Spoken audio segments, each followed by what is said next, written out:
ഉൽപ്പത്തി അധ്യായം 7.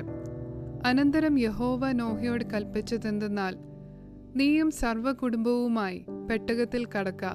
ഞാൻ നിന്നെ ഈ തലമുറയിൽ എൻ്റെ മുൻപാകെ നീതിമാനായി കണ്ടിരിക്കുന്നു.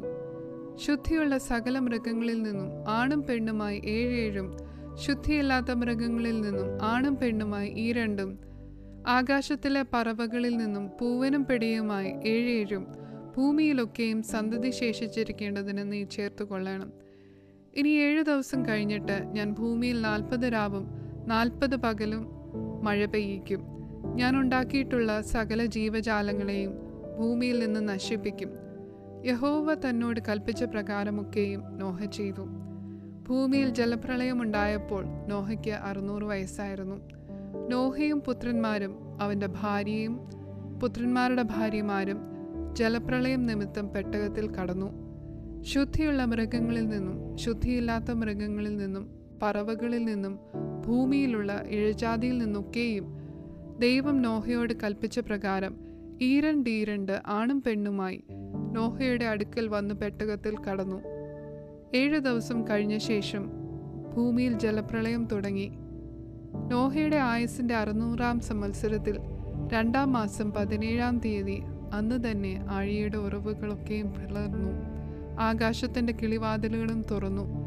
40 രാവും 40 പകലും ഭൂമിയിൽ മഴ പെയ്തു. അന്ന് തന്നെ നോഹയും നോഹയുടെ പുത്രന്മാരായ ഷേമും ഹാമും യാഫേത്തും നോഹയുടെ ഭാര്യയും അവൻ്റെ പുത്രന്മാരുടെ 3 ഭാര്യമാരും പെട്ടകത്തിൽ കടന്നു. അവരും അതത് തരം കാട്ടുമൃഗങ്ങളും അതത് തരം കന്നുകാലികളും നിലത്തെഴിയുന്ന അതത് തരം ഇഴജാതിയും അതത് തരം പറവകളും അതത് തരം പക്ഷികളും തന്നെ. ജീവശ്വാസമുള്ള സർവ്വജഡത്തിൽ നിന്നും 2 നോഹയുടെ അടുക്കൽ വന്ന് പെട്ടകത്തിൽ കടന്നു.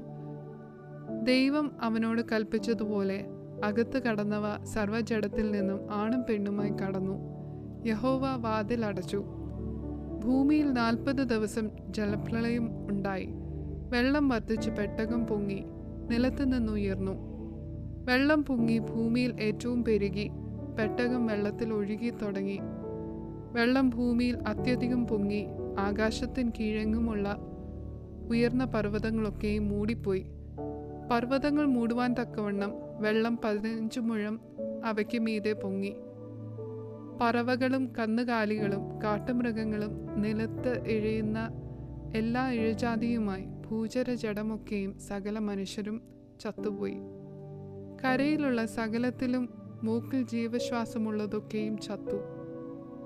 ഭൂമിയിൽ മനുഷ്യനും മൃഗങ്ങളും ഇഴജാതിയും ആകാശത്തിലെ പറവകളുമായി ഭൂമിയിൽ ഉണ്ടായിരുന്ന സകല ജീവജാലങ്ങളും നശിച്ചുപോയി.